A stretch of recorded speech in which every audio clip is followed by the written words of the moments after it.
settings. I switched it, and it's showing the green dots next to the mic, which on the test button shows it's working. Can you hear me, Clay? Okay, all right. I guess it was the old mic. That was a rough and weird start, and I had a few people which I lost. Thank you, Clay, for joining me. This is Brian, a little chilly up in the apartment. Brian, aka Texas Treasures. By the way, if anybody wants to join, I've got the link I can send to you. It's been almost a year. I looked, and my last live was December 2024, Clay, and that was when we went live at that storage unit auction that we won. I think we just did a brief one trying to promote WhatNot, which is one of the topics. I do have things I want to talk about scrolling on the bottom. Of course, we can bring other guests in. Questions and answers, or questions are always welcome. And I just realized I went to the video, and I had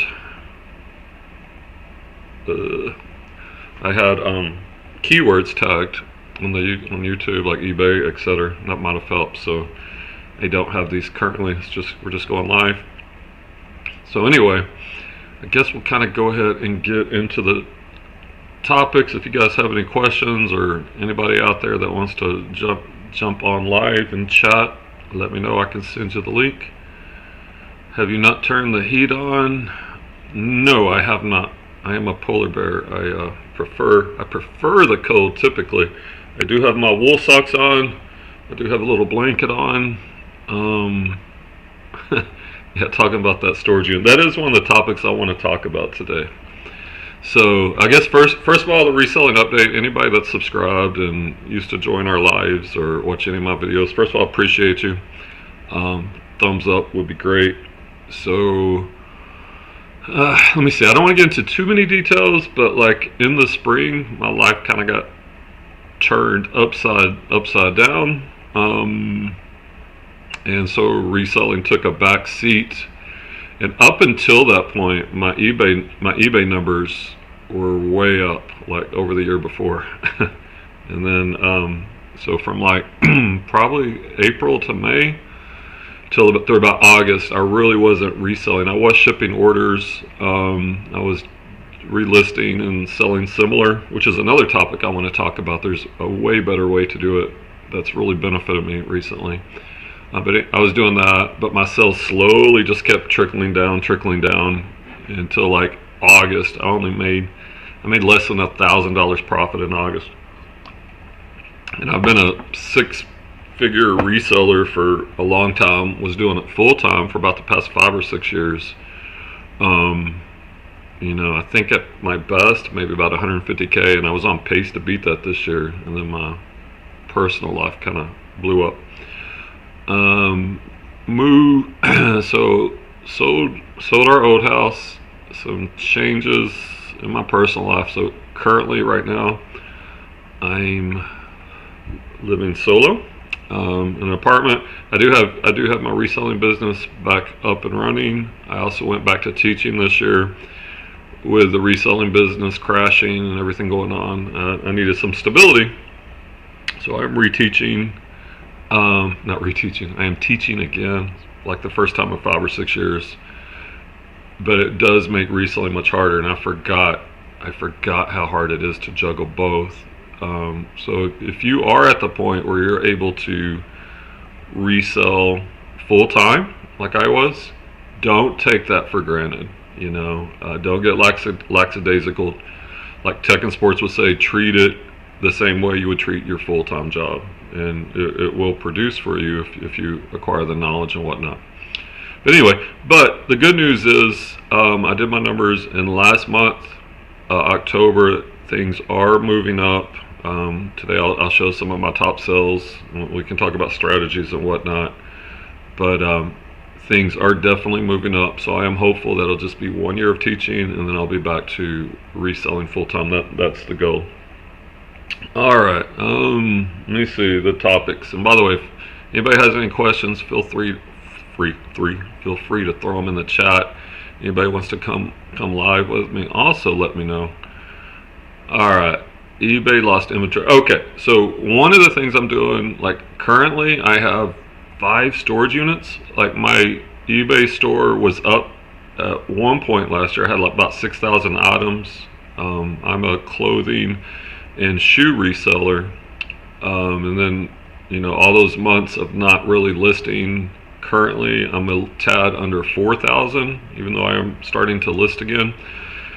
And the expense of those storage units is a lot. Like I'm paying right at $1,000 a month for 5 storage units, so that's a big expense. And one of them I'm slowly consolidating out of, moving that inventory to a different unit so I can get rid of that storage unit to save like, I don't know, $260 a month on one of them. But as I do that, as I'm consolidating, going through the oldest boxes, changing the SKU to a new bin, what I'm finding is, I don't know the percentages, maybe it's higher than I expected. There's quite a few items that eBay has delisted for whatever reason, and they're not live on eBay. So I'm checking by the SKU number, then I'm double checking by like what it is, like Levi's 501 jeans, just to make sure. And sure enough, out of every 2 boxes, and these boxes aren't full boxes either, they're usually mostly empty because it's from my oldest storage unit. But like today, out of those 2 boxes, I probably pulled 6 or 7 items that were not listed on eBay. So I would just advise anyone to have an inventory system, or maybe you do it daily, you do a box daily, or maybe you do it quarterly or yearly, where you go through your whole thing, or twice a year, because I don't know why they were delisted, because I'm very good at keeping track of the inventory. So I do have 6 or 7 items to list later today. Other than that, I need to go sourcing. But just be aware of inventory that might be disappearing. Check that regularly. All right, top sells. I usually do the weekly. I used to do the weekly, sometimes the monthly what sold. Figure maybe I can look at some of the top sells, kind of some bolos for anybody that's curious. So I'm going to do that. Let's see if I can remember how to. Looks like StreamYard has changed a little bit. Let's see if I can remember how to share my screen. Which is usually down here on the bottom. Mic, add a person. Sorry, trying to figure this out. It's changed a little bit. I didn't even bother to practice screen sharing because I've done it so much in the past. Alright, let's try this. Oh, here we go. Come on, Brian. You gotta do better. You gotta do better. Let's just do the entire screen. Alright. And we'll share the audio. Okay, boom. Okay, so here we go. Well, alright, top sales. Well, first of all, I'm very transparent in what I do. And I do want to talk about Nifty later. Nifty is really, really cool. It has a lot of features. Here are my, and don't pay attention to this profit. That's not accurate because I haven't added my cost of goods in each item. But the total revenue over the last, and you can change this on Nifty, the last 4 weeks, and you could customize it. I am kind of getting back where I need to be. Like I went from nothing in August to things are picking up. But anyway, oh yeah, we're talking about our top sales. So here's the overview over the past month, and I'm using Nifty to cross list. It also has AI features, sales detection, a relisting feature, which is really nice, which it's just all kind of helped lead my sales back up. So you can see eBay is still the king, but Poshmark is very respectable. Now I am considering just doing away with Mercari and Depop, even though it only takes like a click of a button or two to do that. Like, is it really worth that time for this little bit of sales in the big picture? I don't think so. Alright, so what I've done, if you go to eBay, if you go to your orders, I've done the past 90 days, and I'll do the top 50 on eBay, and then I can also look at some of the recent ones on Poshmark. Okay, like I said, I sell mostly clothes and shoes. Here's a pair of Echo. These are on the past 90 days. These sold October 29th. So Echo Chukka boots with shipping and handling for $52.99. I'm just gonna go through this quickly. I have moved more into sports coats and blazers, and surprisingly, I do really well in that category. And I can get these items cheaply. A lot of people pass on them. They're scared of the photography. They're scared of the measurements. So it is one of those few gems of a niche that can be beneficial. A lot of people don't know about. And usually I get them cheap. And then they do take a little, their sell-through rate's slower on them, but they can sell for, I usually pick them up for $5 or less. And like that turned into $35 plus shipping. I charge $14.99 shipping, so really I make money on the shipping and handling. And that usually will pay for the cost of the item. So that's another way I view it. So that was a Stafford tweed blazer. Not a lot of people are going to pick up a Stafford tweed blazer. I did. I probably paid a couple bucks. A pair of Woobies Snake Eater tactical shoes. Those sold with shipping for $53. Once again, a Chaps blazer with shipping for $53. Stock options double-breasted blazer, $53. Look at all these blazers. Joseph Abald. This one had a wool silk blend for $54. Here, let me come back to StreamYard to see, because I don't know if anybody's asking any questions. Okay. If there are any questions, feel free to throw them in there. Hey Scott, thanks for dropping by. Long time no chat, long time no YouTube. All right, let me get back to. Oops, where was I? Over here. What else? Lots of blazers. Tommy Hilfiger, I think. No, that sold September 14th. With shipping, $54. A toe boot, or to boot. I always think it's toe boot, but it's to boot. New York penny loafers for $55. Another Joseph and Face blazer, $55. Look at all these sports coats and blazers. Alan Flusser, no name brand, are at $55. Like, this is becoming a bigger part of my business, and the cost of goods are so low on them.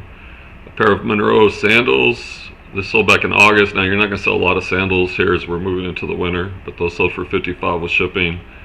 A pair of Allen Edmonds Traveler shoes for $55. Another Kenneth Cole 2-piece suit. Now I will pick up the 2 and the 3-piece suit. This one didn't sell for a lot of money, but once again, even on a 2-piece suit, I'm under $10. I'm usually like under $8 on those. That sold for $55, and I will take offers like on these, as Tech would say, even if it's in the ballpark, because I just want to move that inventory. Here I do a coupon, by the way, a buy one get one 50% off coupon that comes into play sometimes. This person took advantage. They bought a pair of Earth Spirit shoes, so these are comfort shoes with the straps, and a pair of Mark Anthony loafers. Now a lot of people won't even pick these up. Now these brands are not something I'm really looking for. I'm only going to pick these up if they're in good condition and for a couple bucks. Like I'm talking about like $2-3. But those two combined sold for $55. Maybe I'm $5-6 into them, and a lot of people wouldn't even mess with those. This was a retail arbitrage item that I got like a year ago. A pair of Chaco. They're kind of ugly, to be honest, but they're brand new. I picked them up at a God, where did I put it? Like the DFW shoes. I forget the name of it, but it was retail arbitrage, and I guarantee I paid less than 10 on these. New in box. They sold for $56. I picked these up recently. A lot of people don't know about boxing and wrestling shoes. So if you see, here's a little tip for the few people that are watching, if you care. Like any shoe that looks funky, that's weird, take a little time to check it out. These are boxing shoes. Wrestling shoes also look similar. They're going to be lightweight, a flat bottom, mid to high top. And a lot of times you can get these cheap. Like these is just Everlast, and they sold for $56. Probably paid $5 or less. I don't know how this made it in the top 50. That wasn't this Clark's. Probably shouldn't have picked it up, but once again, I only paid a couple bucks for that, and they did pay a lot on shipping. Picked up the Speedo parka at the thrift. I remember I paid under $5 for this, and it sold real quickly. Somebody on a swim team probably picked it up for 56. Here we got a pair of Nike Air Zooms that sold for 56. Another to boot. So here you can, that's the other thing you want to do is look at your sales to identify patterns and trends. Like to boot, a lot of people pass on that. That sold for 57. Hager blazer, how many people are picking that up? Also 57. A pair of Jordan 1s. Now look at this, men's size 17. Now these did take a while, well, not too long. I can tell by the SKU number. They took a little while to sell because of that size. And sometimes you'll be able to find these big sizes real cheap, because think about it, if you find it at a thrift store, how many size 17 people are coming to shopping? Not very many, but if you can sell them on eBay or Poshmark, your audience increases to millions of people. So I will do that. I also will realize it'll probably take a while to sell, and I have to be okay with that. And they didn't sell for a ton, for some Jordan 1s, but it did sell for 57. Adidas football cleats. Notice the time of year. September 4th, football season was starting. So any type of cleats, you have to kind of be aware of the season. And if you're out of season, you're going to sit on them for a long time. So be aware of that. But they sold for 57. A vintage Woolrich denim jacket, women's, medium. Probably could have got more money, but it'd been sitting around a little while. But it sold for 57. Another JF Farrar blazer for 57. Here's Allen Edmonds Riverside. The cool thing about Allen Edmonds is it'll give you the style name on the inside heel of the shoe. All right, just coming back to chat, just seeing who's here, what's happening. If y'all want me to open up a listing to dig in deeper, just let me know. I'm gonna catch up on the chat, then I'll get back to the what sold. Oh Lord, a lot going on here. Just catching up. Yeah, me, Clay, Scott, a couple of us used to do the reseller roundtable videos back in the day. It was really good to do that. Kind of miss those days, to be honest. Scott saying eBay, same job. eBay sucks, but Facebook having good. All right, Mike is doing WhatNot. Yeah, that's another topic. I do want to talk about WhatNot. I've got so many thoughts and ideas. Like my brain is churning. All right. Anybody wants to come on and let me know. Anyway, so like these Allen Edmond Riverside sold for 58. A pair of Under Armour Project Rock 4s sold for 58. Joseph A. Bank sports coat. You can find this sports coat, this blazer, in every thrift store. Now, I'm not going to lie to you. The market is saturated with these, but I usually only pick these up if they're 5 or less, and it sold for 58. Pair of Nike Air Monarch 4s for, I don't know how it got mixed up, but for 40. This was interesting. I picked these up at the flea market like a week or two ago for $5, and they sold like either same day or next day. Like I priced them, and they sold at what I listed them for, which was 59. Another Joseph A. Banks sports coat with a houndtooth pattern that sold for right at 60. Red Wing camo hour setter boots right at 60. A Jordan warm-up jacket for 60. Just going quick so I can get through these. Nike Flex Fury at 40. New Balance 481 V3 at 61. Pair of Nike SB Zoom blazers at 61. So you can see, like I said, I sell clothes and shoes, and lately I've turned most of my clothes into sports coats and blazers. This sold today. This sold this morning. A Regent clothes tweed blazer. It sold for 61 with shipping. A pair of Nike free trainers for 62. New Balance 608 V5 for 63. Janelli tuxedo jacket for 63. A Gap leather jacket 2XL brown suede, sold for 64. Obviously this time of year jackets are going to be selling, jackets and coats. So if you're out at garage sales or whatnot, be on the lookout for them. Sometimes they mix up, like this shouldn't have been in the top sales. But yeah, I did sell this So ankle boots, probably paid a couple bucks for this, for 30 with shipping. A pair of vintage Wolverine work boots for 64. Roundtree and York leather jacket for 64. This was cool. This Towncraft trench coat. Notice how long it is, double-breasted. Vintage from the 60s. It sold for 65 with shipping. Pair of Hyper Dunks for 65. Vintage 70s. This was a cool find. Levi's corduroy blazer. I think I paid $5 for this, and it sold for 67. So I'm checking. I'm scrolling back over here every once in a while to see the chat. What's going on? Looks like Clay and Scott are talking. Another pair of Allen Edmonds Heathwood. These sold recently. I remember these. I paid $9.99 because I remember, but then they sold the same week for 67. Pair of Cabela's hunting boots for 68. Pair of Hoka for 68. Another Allen Edmonds. See, I sell a lot of Allen Edmonds, and you'll find some of the thrifts slipping on these dress shoes. Like, I make that a big part of my business. They will tend to price up the sneakers and slip on the casual and the dress shoes. You just got to know which ones are worth it. Anyway, these Allen Edmonds Cornells for 68. Another Stafford blazer for 68. Austin Reed two-piece suit for 68. Nike ACG trail running shoes. These were new. I think these were retail arbitrage. Yeah, I didn't make much on these because in my SKU I'll put like what I paid for them on my new shoes.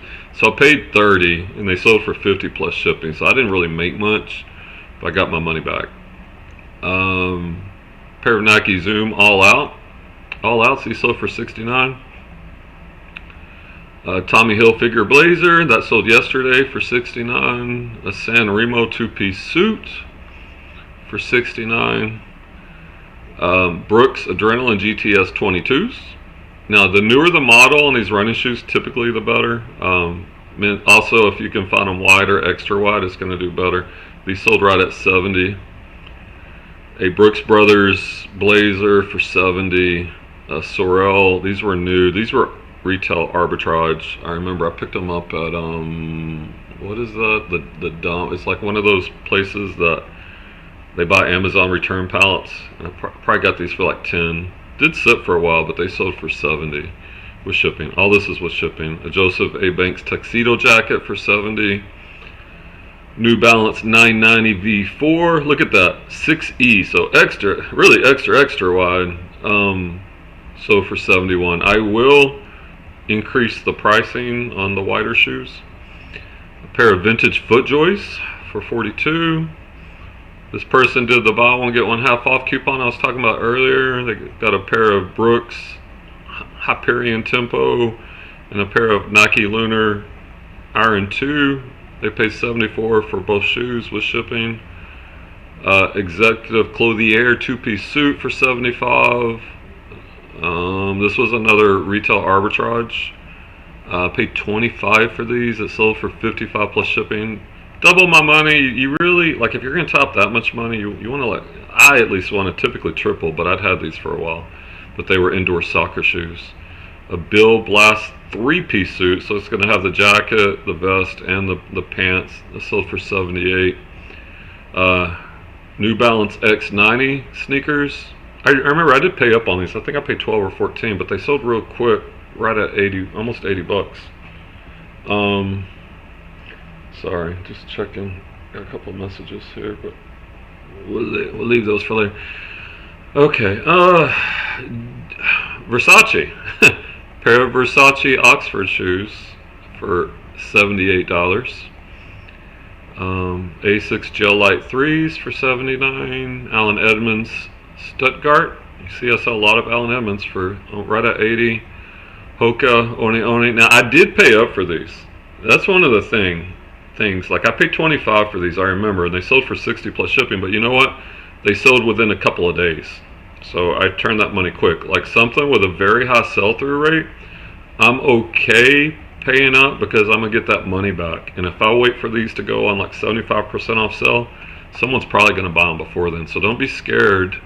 Sorry, I'm just checking the chat, guys. Don't be scared to pay up for something that's gonna sell really fast and get your money back. And Hoka's definitely fit that category. Now on sports coats, I'm not gonna say I never, but I very rarely will pay up on a sports coat because they're gonna take longer to sell. But my ROI on them's off the chains. Like I could probably just run a complete business on just sports coats. I sold, once again, the buy one get one half off. They had the J. Ferrar and the Chaps blazer. It's so cold in my room. I can see my breath. Holy guacamole, Batman. Those two sold for 81, but I was probably in those, definitely under 10, probably between 5 to 10 for both. Magnani pair of sneakers. That's a good brand to look for, especially like these casual sneakers that you can wear to the office, but they're also like comfortable. That style is really doing well. Those sold for 81 with shipping. A pair of vintage Sears work boots. I did charge on these heavy work boots. I charged like $19.99 for shipping. They sold for 81. A vintage Hager tweed blazer for 82 with shipping. Made in the USA. Gray herringbone. Now, when it comes down to sports coats, there's things you want to look for, right? You want to look for the material. You know, is it wool, silk, linen, cashmere, camel hair, etc. You want to look at the pattern. Is it made in the USA? The size, the color. There's a lot of factors on these. Is it modern? Is it vintage? Not all sports coats are created equal, but most people wouldn't think to look for a Hager sports coat. But I did, and it got me 82 with shipping. Express two-piece suit sold for 83. Look at all these suits. Brooks Brothers two-piece suit for 85. Backrack tweed blazer. Speaking of camel hair, see, there's an example of camel hair. Also the number of buttons. Like the modern ones are going to have the 2 buttons typically. That's sold for 85. There's another Allen Edmonds, just like that Magnani. Notice it's the same style. It's that leather Oxford sneaker style, but it sold for 86 with shipping. The Hartschaffner Marks two-piece trumpeter suit, size 50, big size. Big size is 10, can bring a little bit more money too. Sold for 87. A pair of Nike Waffle Ones. These were new. So I paid 30. They sold for 67. Not a lot of meat on the bone, but at least I doubled it. With shipping was 87. And that's probably came with a box, or maybe it was a box with no lid. The Europa two-piece suit. Those sold for 70. A vintage, I picked this up at the flea market. I remember this one. Netherlands military NATO jacket in the camo color. I probably did pay 20 for this, but it sold for 89 with shipping. A pair of LeBron 12s, Independence Day. This was a model that it took a little while to sell, but I'm pretty sure I paid 15 or less, probably 10 or less, and with shipping it sold for 89. I don't know how to pronounce this. Volet Blanche sneakers. These sold right at 90. LL Bean field coat, women's barn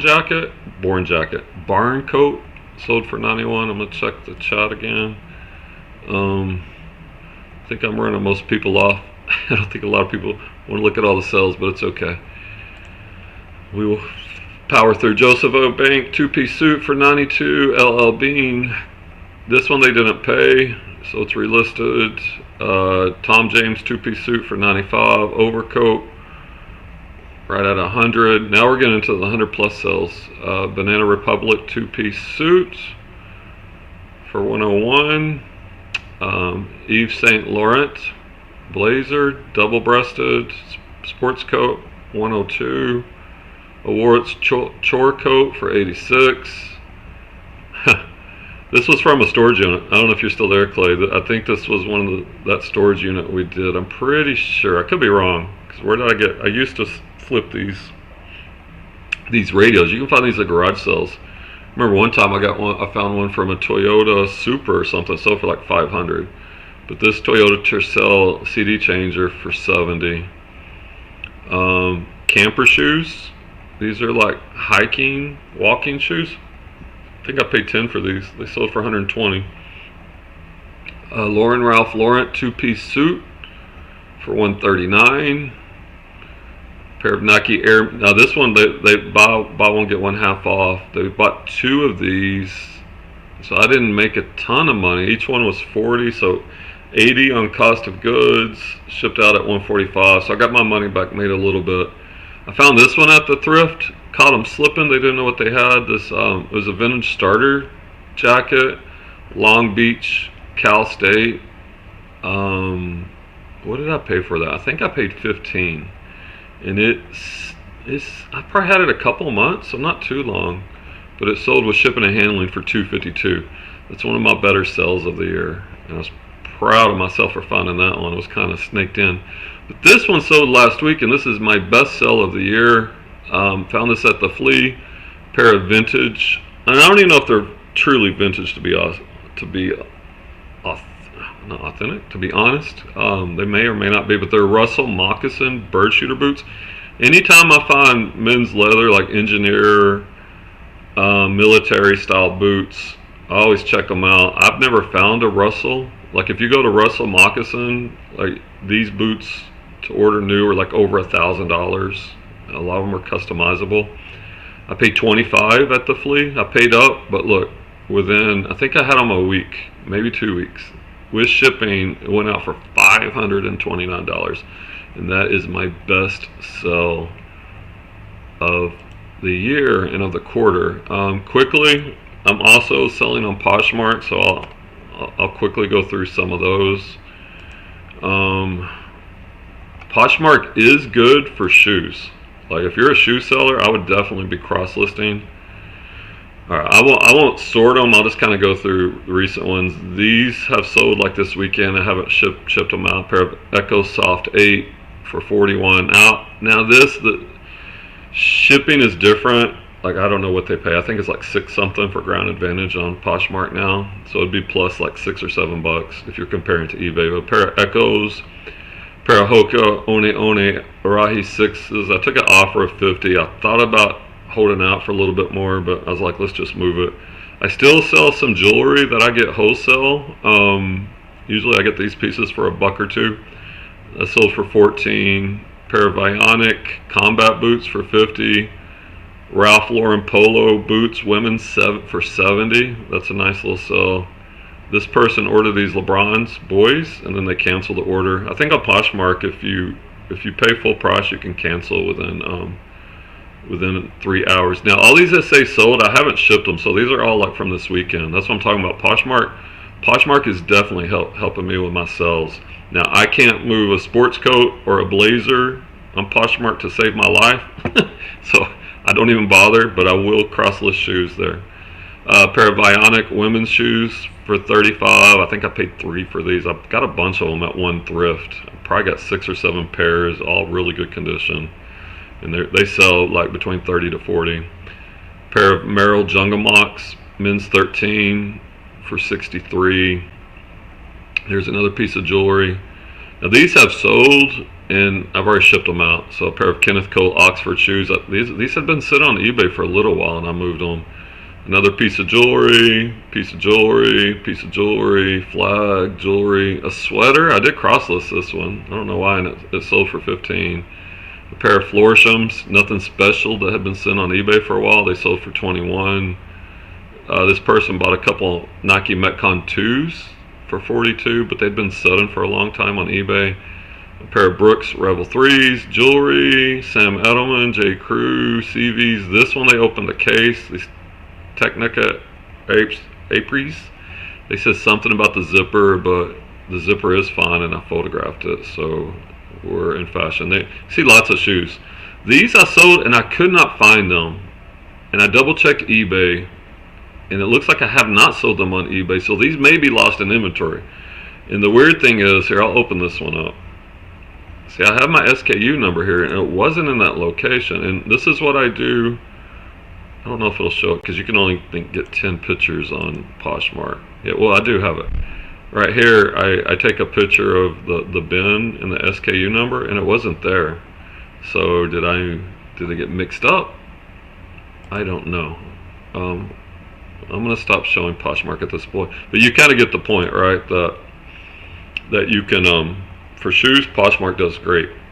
And just to kind of emphasize that point, on eBay here, well, I already closed the share screen. I'll show Nifty in a minute, but Poshmark for shoes is great. Let me look at chat a little bit. Anybody got any questions? Throw them up there. I see Scott and Clay just catching up. Brian talks about blazers and pictures. Oh, yeah, Bobby with his stack of sports coats. I was always worried that he was going to get collapsed underneath. They were going to fall on him and kill the poor guy. I get my stuff listed, though. My stack never gets more than a couple feet high. Like, all the unlisted inventory, that's a shame. That's a shame.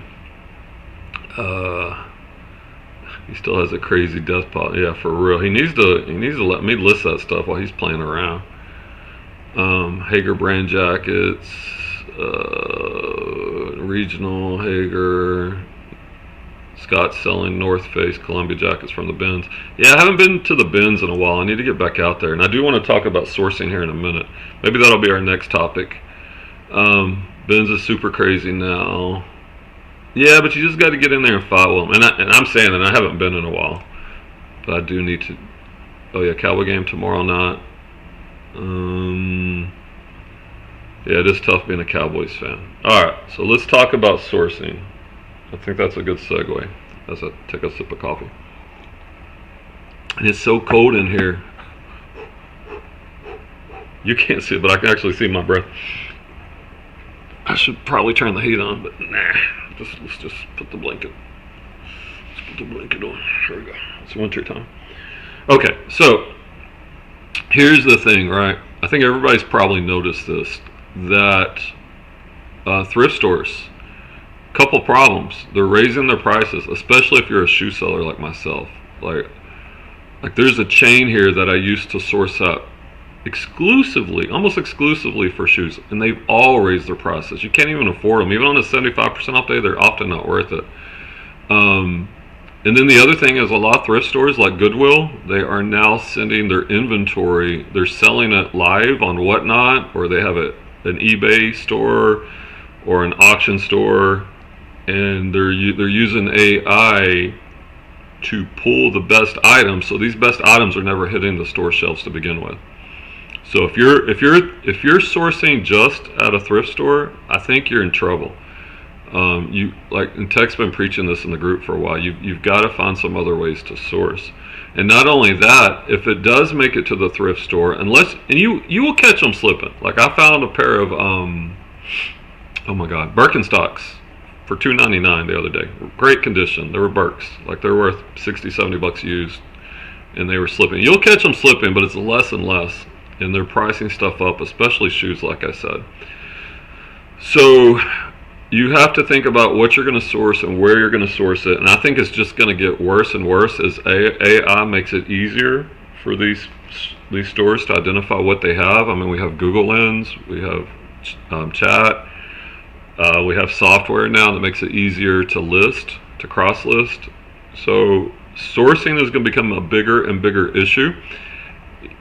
And even at the bins, we were talking about the bins, there's going to be less stuff making it to the bins because it's never going to make it to the store. What I've been doing is, okay, so what are some other alternatives, right? We need to get this merchandise before it hits the thrift store.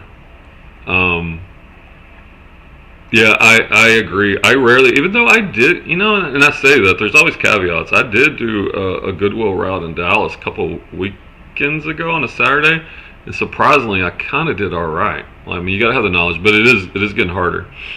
So what are some other alternatives? I've been going to the flea market, and like those $529 pair of boots, I paid $25. You've got to have the knowledge, and you've got to bypass the thrift stores, I think, or at least partially. Thrift stores can still be part of your inventory, but if that's it, I think eventually you're going to be in big trouble. So what do we got? We got the flea market, which is one of my favorites. You can do garage sales, estate sales, you could do what? You could do consignment, which I've never done. You could do retail arbitrage, which I have done, and storage units. I was talking to Clay. Like I've done storage units in the past, and bought a couple storage units for like $200 or less. That made me thousands of dollars. Now, with storage units, I mean the pros. All right, let's talk the pros. First of all, this stuff never makes it to a Goodwill because you got it, and you can get it usually pennies on the dollar for your inventory. I mean, Clay knows. I don't know if you're still there, Clay. Like Clay and I spent $100 combined, and it was just a generic storage unit. It had a leather couch and it was filled with clothes. But when I looked at it, you could see Nike, Levi's, a lot of bread and butter. But it probably had 500, 600, 700 pieces of mostly bread and butter clothing. There was like a Salvatore Ferragamo belt in there, I remember. But each of us were in like 50 or 60 bucks, and I probably made a couple thousand on that storage unit over like a year. Of course, with clothing, it takes longer to sell. Now, on the con side, on a storage unit, right? They're going to have everything in them, right?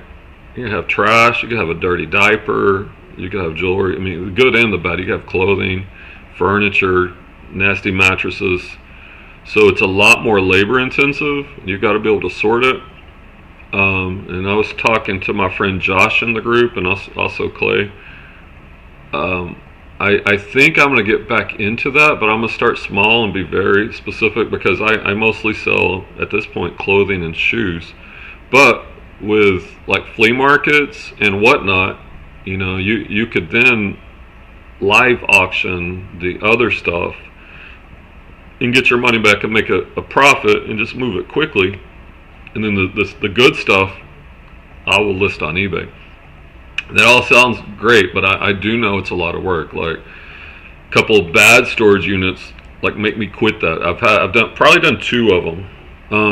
Clay calls that one the crying unit, where it was like a 10 by 30 or even a 10 by 40, and it was loaded with like vintage stuff, but it was so much work and so much trash and so many trips to the dumpsters.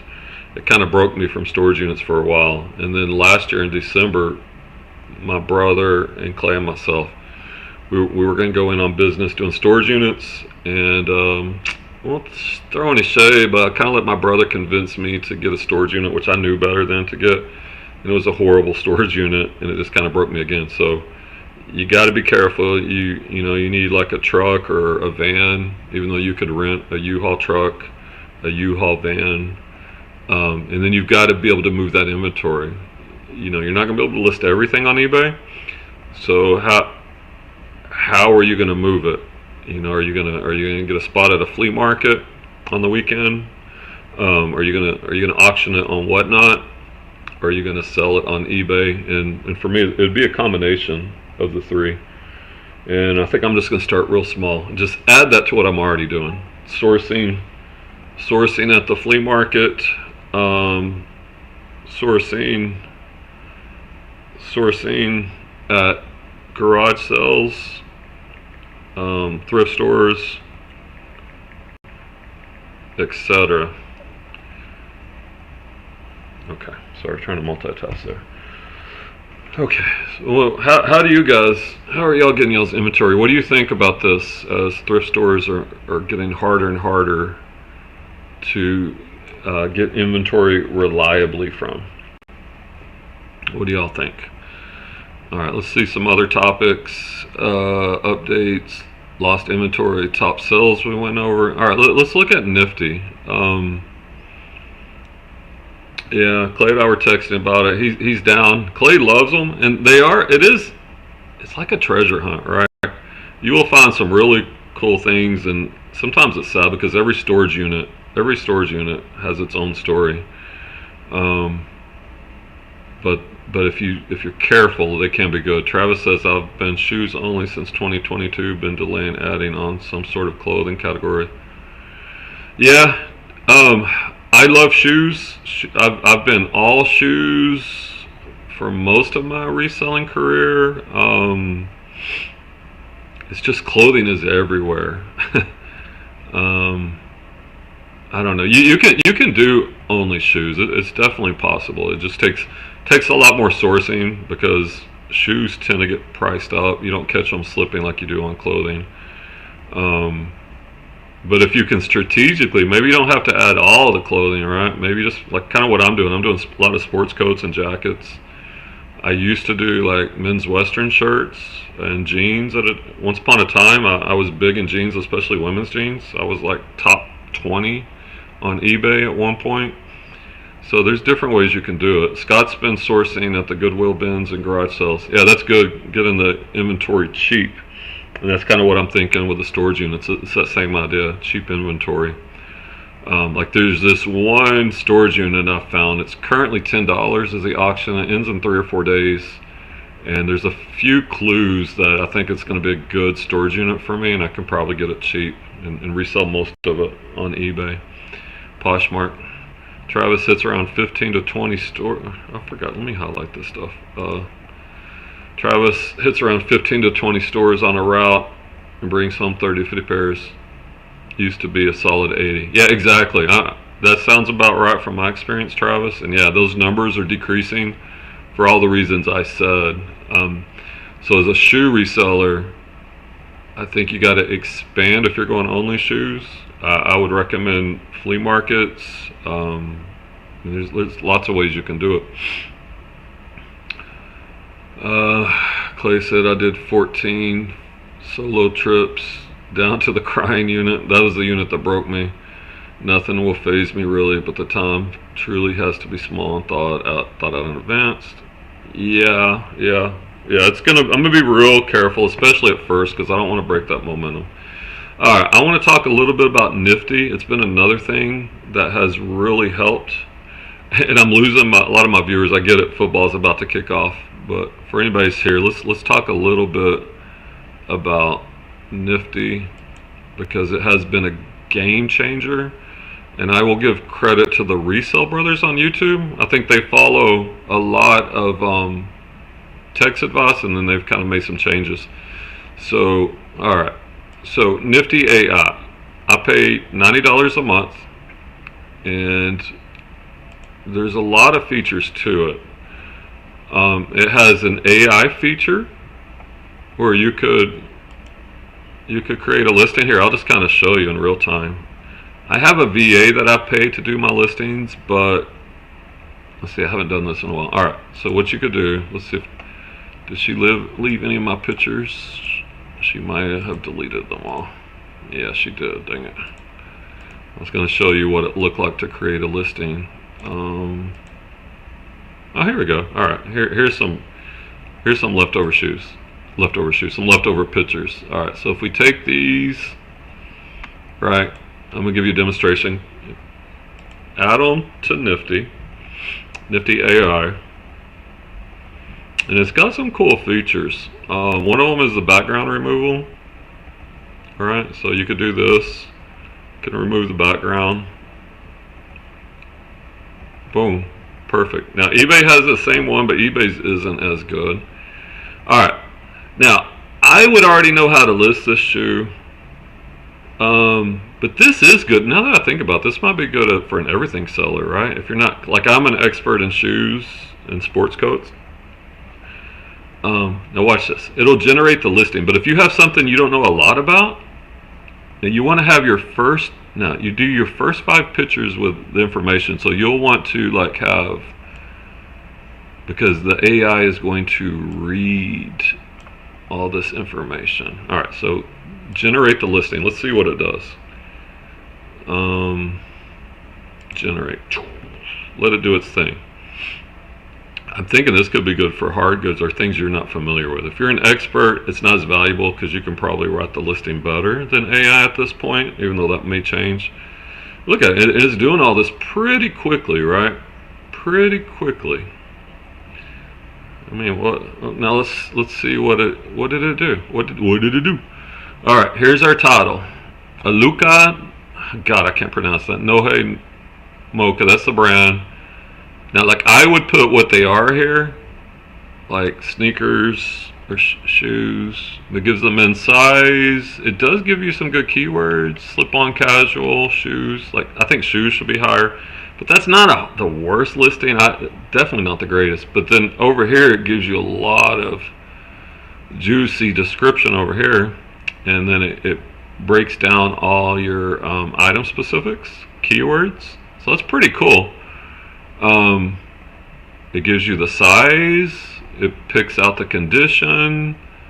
Now, currently, it does not do the pricing, but all you would have to do here, I'll show you. Like, if you didn't know, God, look at those boots. I'm proud of those sales. If you go to Terapeak, let's see, Terapeak product research. So all you would have to do, because it gives you everything about it, like you could just copy and paste this into Terapeak, paste it, and just put shoes, right? They're men's, so click the category. If you do the last 90 days, it'll give you a lot of good information. I would say these used. And if you do the category, it'll give you the sell-through rate. The top one is usually going to be the most correct one.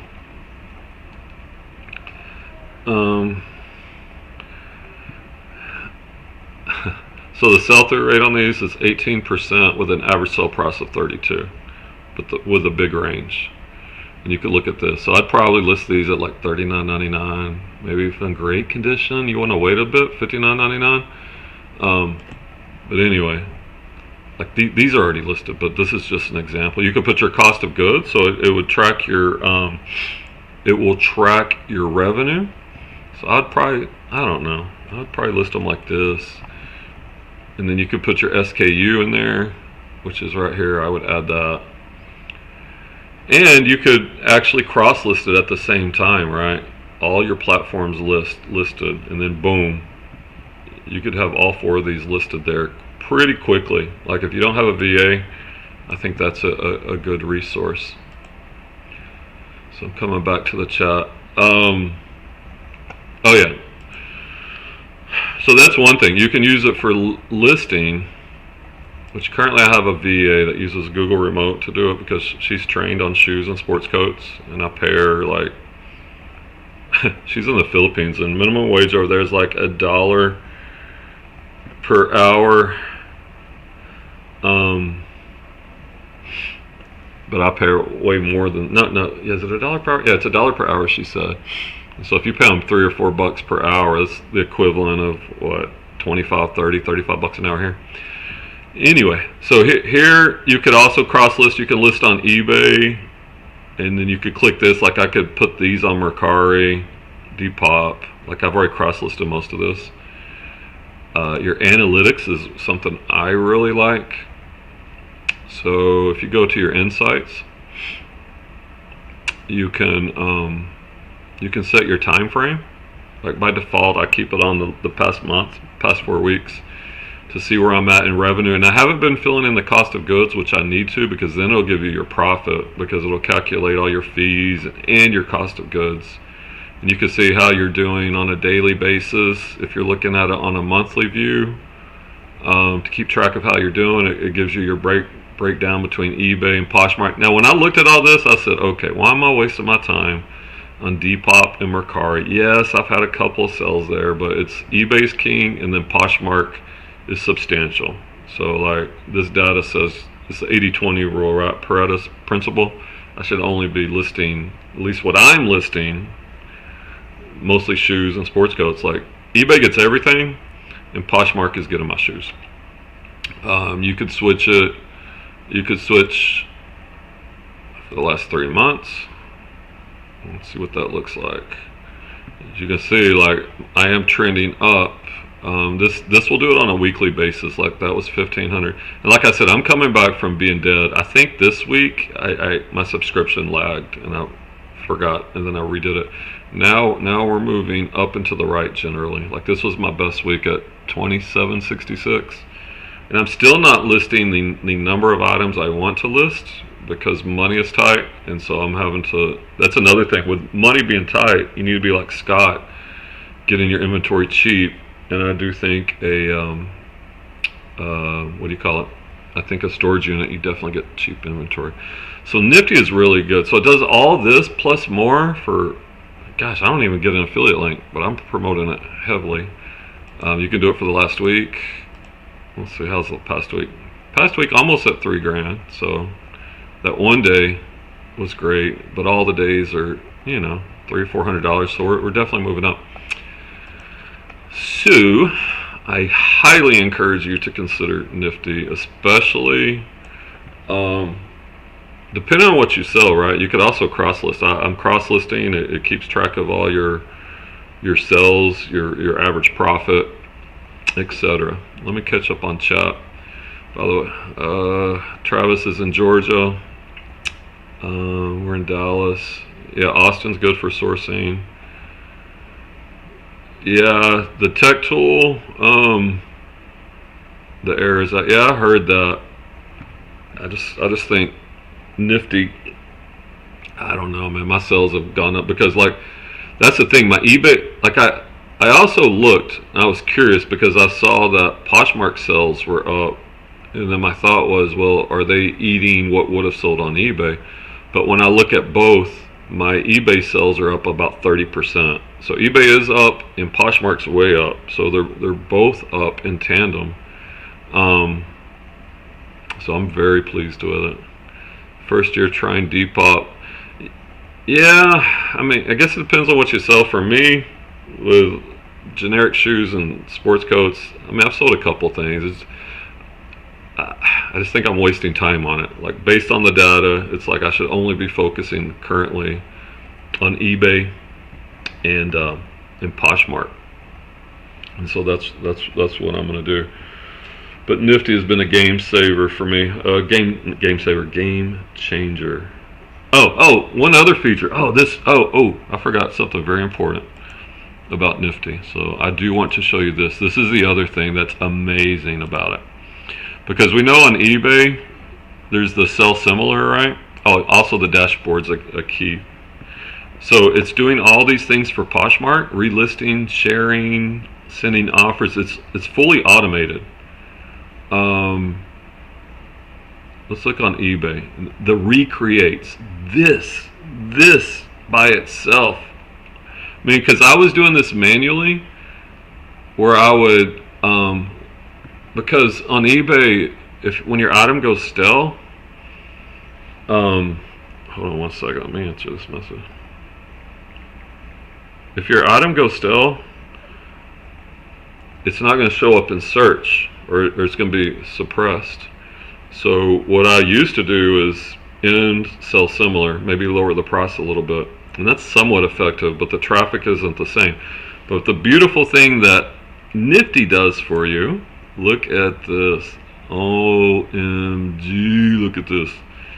Sorry, this made such a change. So it will end. Here, let's just, instead of me explaining, it will end because they say 94% of sales on Poshmark listed in the same week. So we know new items listed on all the platforms. Mercari is probably the biggest example. Get a massive boost. Holy crap, I just remember I got a baked potato in the oven. If y'all will hang on for just 30 seconds, let me turn off my oven for my potato gets overcooked. And let's talk about relisting. Because what it does, hold on one second. What it does is it ends your item on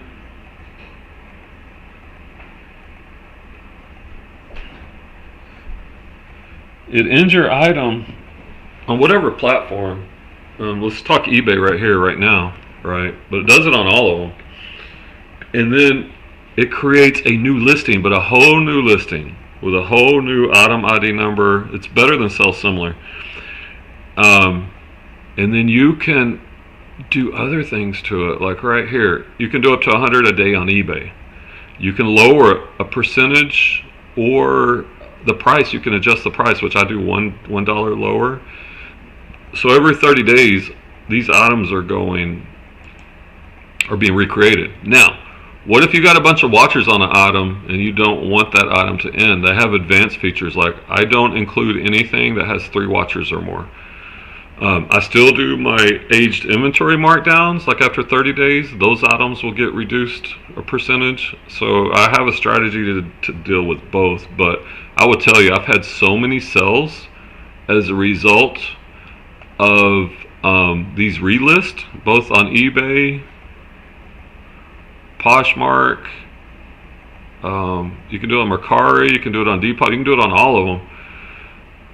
And even if you're not listing actively, if you have a big store, with just this running, like there was a time, like if I can't source, it's like I'm still getting new listings up, which helps the eBay algorithm. So man, that's a game changer. Can you do this manually? Yes, but it's not as effective. Like I don't even have to think about it. I just click this button.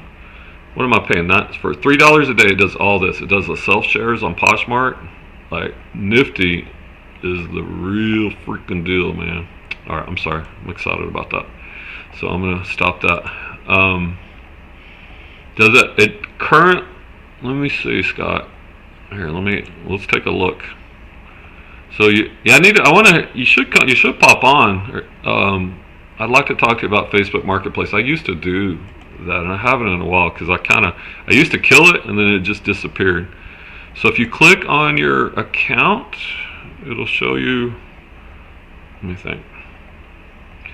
So if you click on here, I keep saying it, but it's not working. Oh, if you go to your account, I think it'll show you the marketplaces. Like, no, I could connect to Etsy. I don't have an Etsy, but it seems like they're adding platforms right now. I have Poshmark, eBay, Mercari, Depop. Even though for me, this is like 98% of my sales are right here. But yeah, that would be good if they get Facebook Marketplace. Oh look, it'll unfollow people. It'll follow people on Poshmark. Sends offers. Like I used to do all this. I mean, so this is just saving me time, and it's consistent, and it's automated. And for $3 a day, I've made so much more in sales than before I was using it. And I do give credit to the Resell Brothers on YouTube. They're a really good channel, by the way, if you're into clothing, men's clothing. All right, let me catch up on the chat. So Travis doing about 4.5K on Depop. I'm sort of like Nina was, mainly women's comfort. Yeah, and that's the thing. A lot of people sleep. Like as a shoe seller, like I just listed some Finn comfort mules. You can find that stuff still pretty cheap at some thrifts. Like women's shoes. Not as many people know about them. Clay's back for a minute.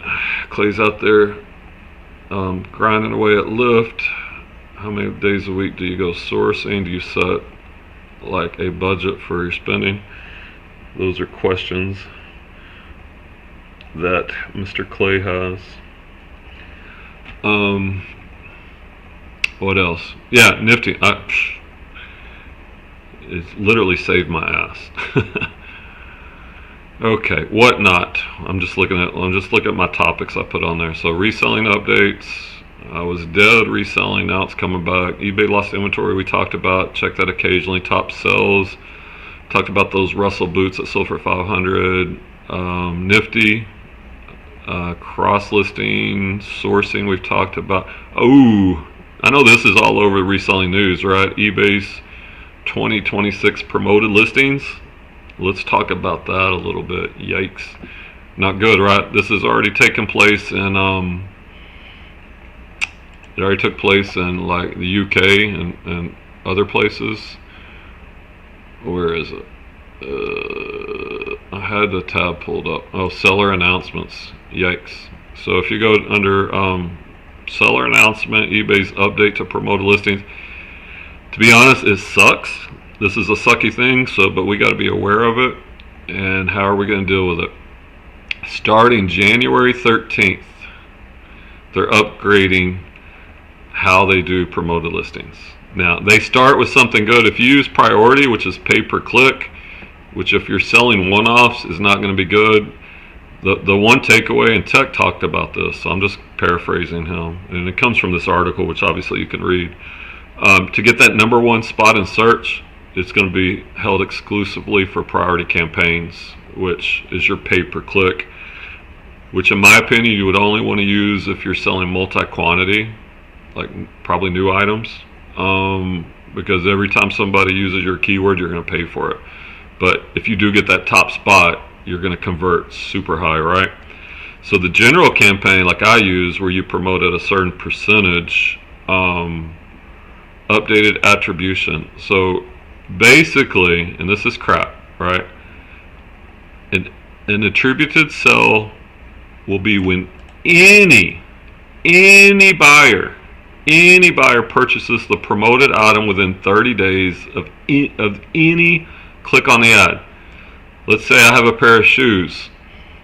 They're promoted at 10%. Clay clicks on those day one. He does not buy. Let's say Travis.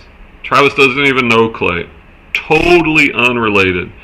Travis finds my pair of shoes through organic search and buys them. Promoted listings had nothing with him to do finding it. Because Clay clicked on it 29 days ago, who has nothing to do with Travis, I am now going to be assessed a promoted listing fee, which is highway robbery, to be honest. The people in the UK that were talking on the morning call, and I think a lot of them now, their promoted listing sales are 90%.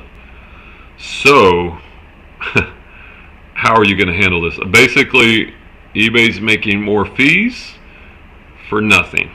I mean, it's bogus, to be honest. But what are your options? What can you do? You can quit eBay, but eBay's my top producing platform. As Tech would say, you could sell more items, which is valid.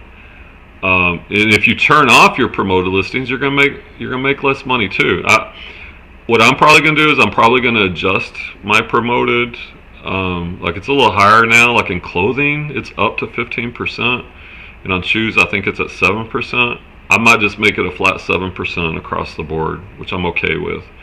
And then the other thing that I would do is I would consider cross-listing, right? So we can sell our inventory faster, depending on what you sell, like by selling items on Poshmark. Poshmark, now keep in mind, let's be fair, Poshmark charges 20%, and they do have a promoted listing tool too, which is also pay-per-click.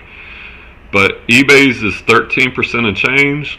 So if you promote it at 7%, your whole store plus eBay's 13 and change standard percentage, it's the same as Poshmark. So you do need to keep that in mind.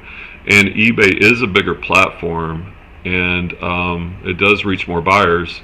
And if a lot of sellers quit, well, guess what? There'll be less competition. So you got to try to stay positive.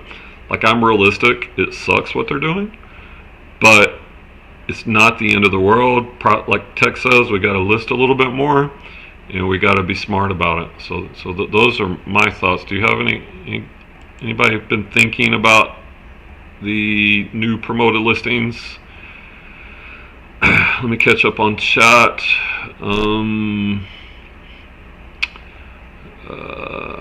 Nifty Hefe, we talked about that. Scott's using List Perfectly, cross list. Yeah, I used to use List Perfectly. It is good. I just think Nifty has so many other options all built in, like the relisting, offers to likers, recreating. It's just amazing. Like, my sales have blown up since I started using it. Like, it way more than pays for itself. Travis does, on average, I do 3. I think you're talking about sourcing trips, but some of those days might not be full. I don't currently have a budget. I have a healthy business savings. Good job, Travis. I spent around 9 a pair. Yeah, that sounds about right. Landshark, Craig, long time no see, my friend. Glad you stopped by. Glad to see Scott in the chat. Craig, Travis, Flipping Sloth, what's up, my guy? This is already taking place in the UK. Every single listing sells. Yeah, that's what I said earlier, Jay. So yeah, basically you've got to expect that almost like 90% plus, based on our group of people in the UK, are now getting assessed a promoted listings fee. So you got to build that into your model.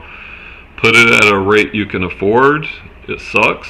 Maybe you got to list a few more items a day to break even or to make a profit. Maybe you need a cross list like I'm doing,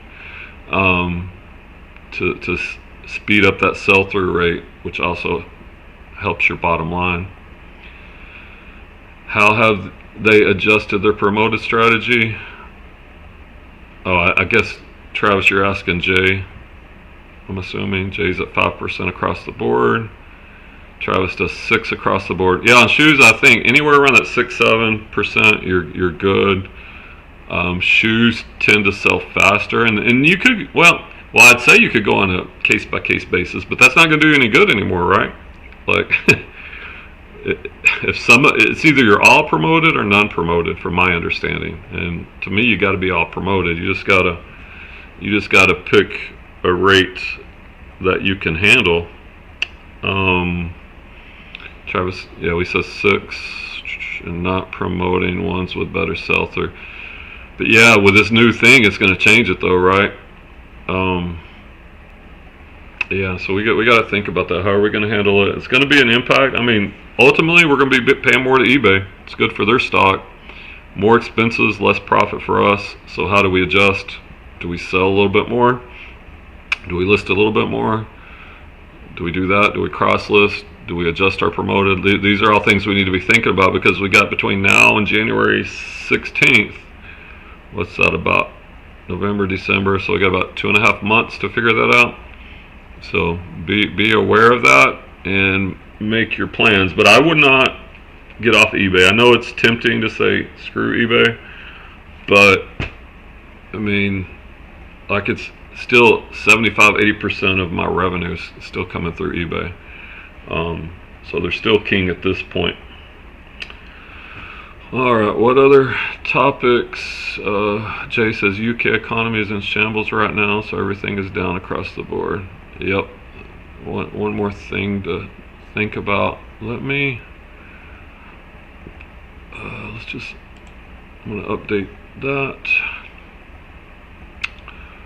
Alright, what other topics? So we've done reselling updates, talked about eBay losing your inventory, top sells, Nifty, sourcing, finding new ways to source with the thrift store prices going up, cross-listing, eBay's new promoted listings which suck, Poshmark, WhatNot, storage units. I touched on storage units. Okay, WhatNot. Do I got any WhatNot sellers out there? I did create a WhatNot account, and that last storage unit I did like in December of last year, I did sell some stuff on there.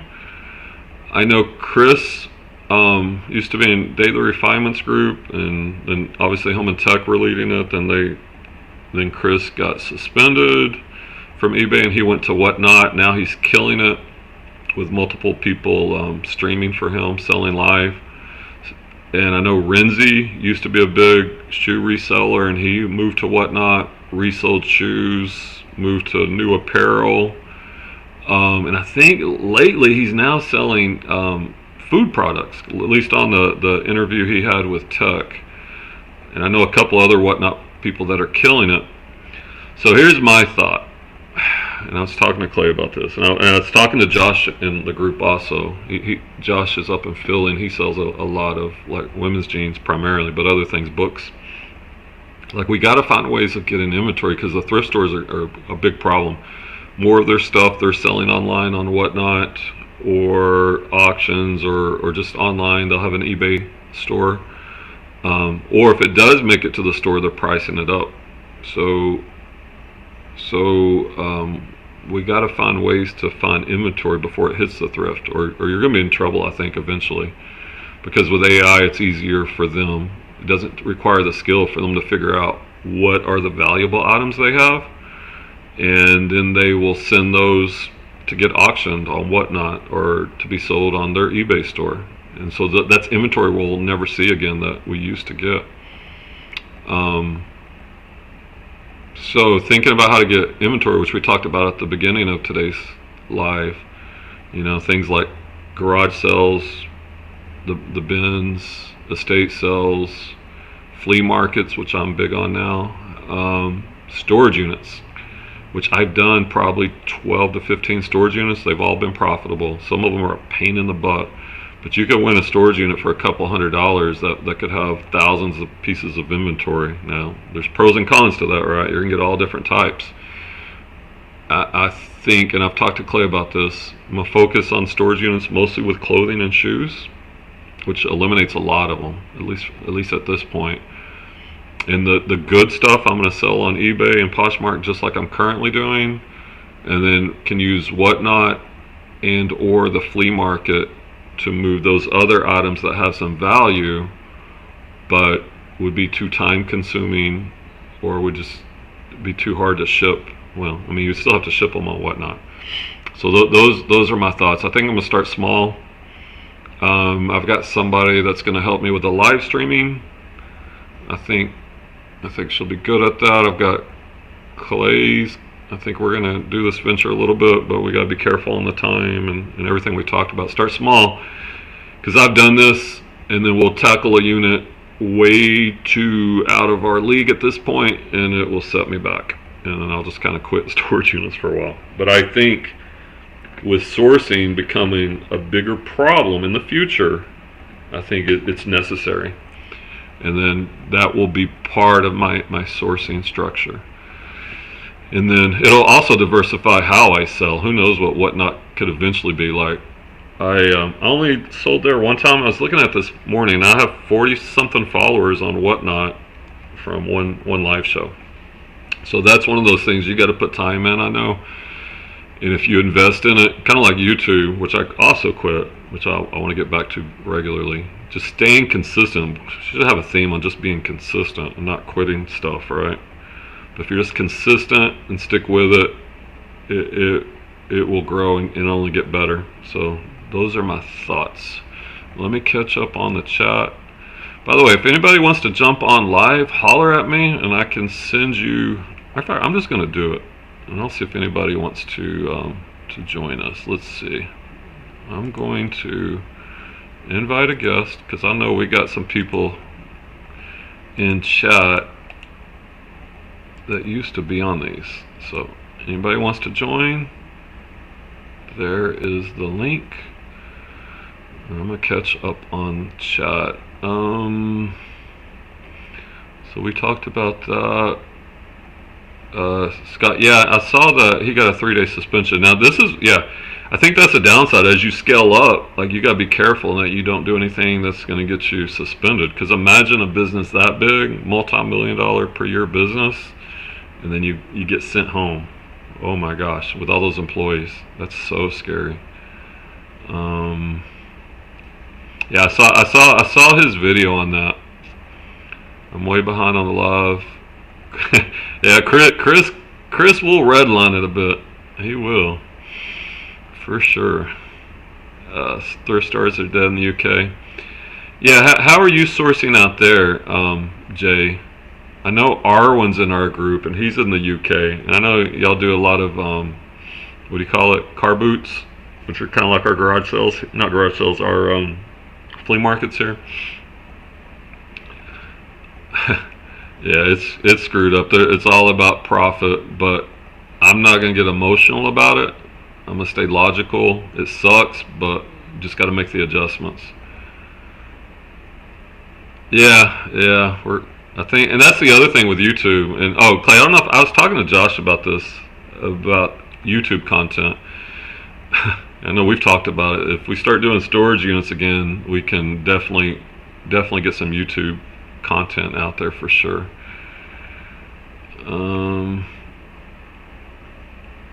Yeah, they're trying to appease their shareholders since they're a publicly traded company, unfortunately.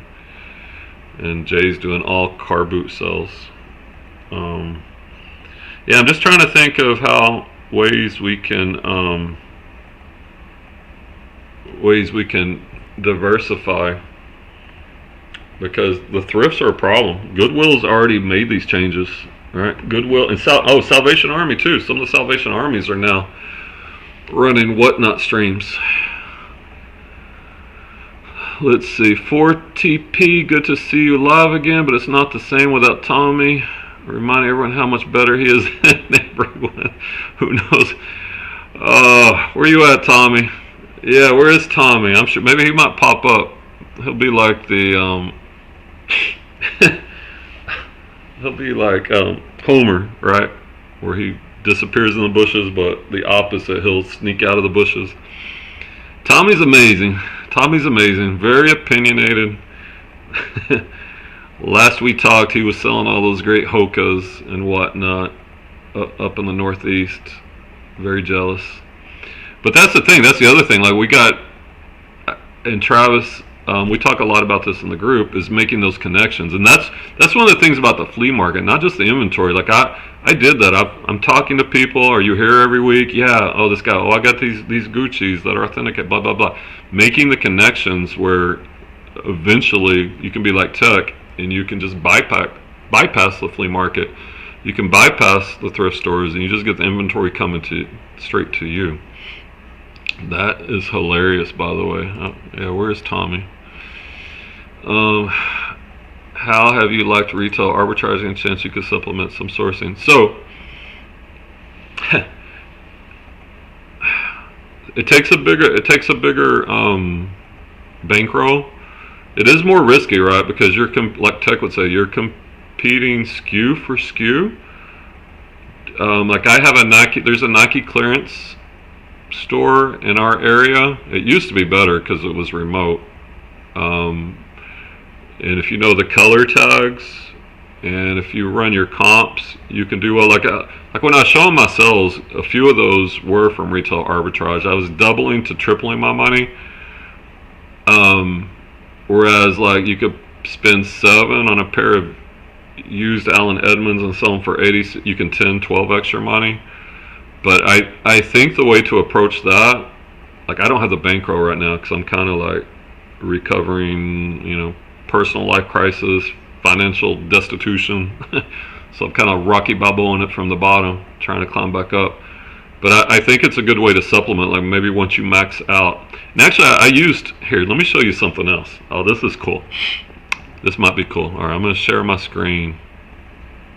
All right, hold on, let me pull this up. This is cool. Let me cue it up before I share my screen, though. I think this is it. Yep. All right, I'm going to show you something I've been doing. Your question made me think of. And this I don't know if you're doing this, Travis, or anyone else. All right, so here we go. I'm going to share my screen. Only a few people watching, but if you're not doing this, this could be beneficial. All right. So, good old Chat GPT, right? I put this is the prompt. This came from the group. I told first of all, I told Chat to assume the role of tech and sports and analyze my eBay store. I gave him the link. Examine my average sell price and sell-through rate and give me a plan on which categories I should focus on to scale my store to 250. So very specific, right? He definitely knows how to be tech and sports. And this is what he said. Gave me my store name. Realize it's heavy in footwear, which obviously it is. Looks like you also mix in clothing and accessory, but shoes dominate. That makes sense. Shoes are bread and butter for many eBay. And he gives you the points, right? Strong sell-through when priced right, higher ASP than clothing, easy to list with templates. Step 2, ASP.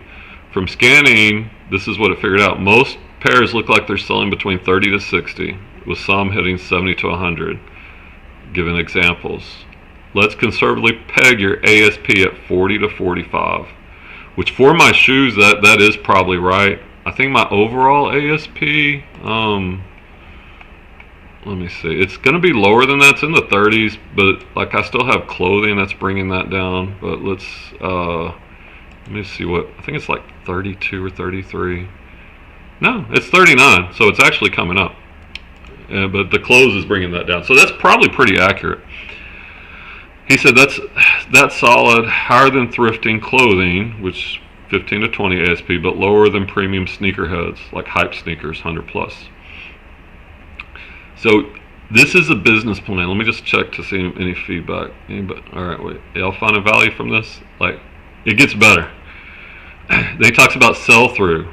Sell-through equal, which I already know. We know what sell-through is, probably in the 12 to 18% monthly range. Solid for pre-owned shoes, but not hyper fast, which is all accurate. At that pace, you're turning over inventory, but you'll need more units listed. I need to do more, right? And tight pricing to scale. So step 4, the plan. ASP of 45. Needed sales per year, about 460 per month. It's breaking it down. Current pace is closer to 100 and 150 per month. So I'm not on pace for this goal. You need to 3 to 4x your current monthly sales volume. Now, obviously, I can't do that right now, but eventually this is where I need to get. This means either raising your ASP to 60 to 70, and tech will tell you this, right? Find better items, or scale the listings, or it could be a combination of the two. Step 5, focus on categories. Athletic shoes, bread and butter. Nike, Adidas, Brooks, Hoka, Asics, which it's funny because I know shoes, so I'm already doing this. Pre-owned running shoes under 50 move fast. Give you a steady sell-through rate, repeatable sourcing. Then the premium sneakers, the upside, On Clouds, Hokas, new Jordans. Even though Jordans, I will say, Jordans have died, like, with some exceptions, but overall, Jordans are still priced high, but they are not selling for me. Yeezys. Even a handful a week. So hitting those higher ASP boost you. Boots, Red Wing, Ariat, Doc Martens, Timberlands. I would add in Russell moccasins, which sold for over 500 for me last week. ASP of 60 to 120, seasonal with strong margins. Kids shoes, optional. I don't do a lot of kids shoes. If you price them right, they will move, but people don't like to pay a lot. I'd only pick up really good kids shoes for a couple bucks. Don't get your generic brands. Pay less Target. They eat listing time and don't move the needle towards 250K. Random clothing categories, unless you're niche focused, shoes scale cleaner. So it's giving me advice. Step 6, action plan. Daily listing go. You need to list 20 to 25 new pairs daily. 70% bread and butter, 20% premium, 10% boots. Pricing discipline, lift the ASP, and then streamline all the processes, right? Photo, listing, cleaning, shipping, all that stuff. So that was the initial, and I've continued the conversation. Let me see if anybody find this helpful, or is it just me? Okay, I'm gonna keep it going anyway. And he says, I can give you 2 growth paths. And see, I gave him more information. I said, I'm also building up my men's suits and sports coats category.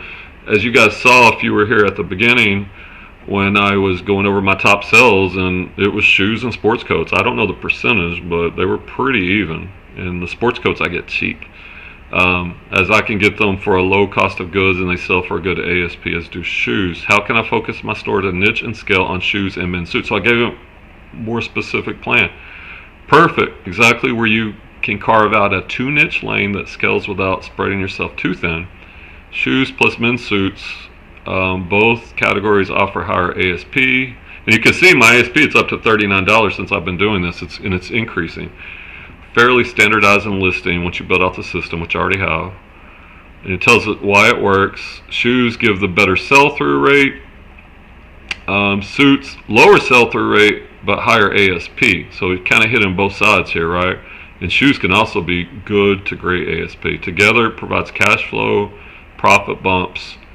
Structuring. Think of your store like a department store with 2 wings. Wing 1, shoes. This is the anchor niche. This is the main thing, right? Goal is about $50 ASP, 15 to 20% monthly sell-through rate. Volume play, 20 plus daily listings.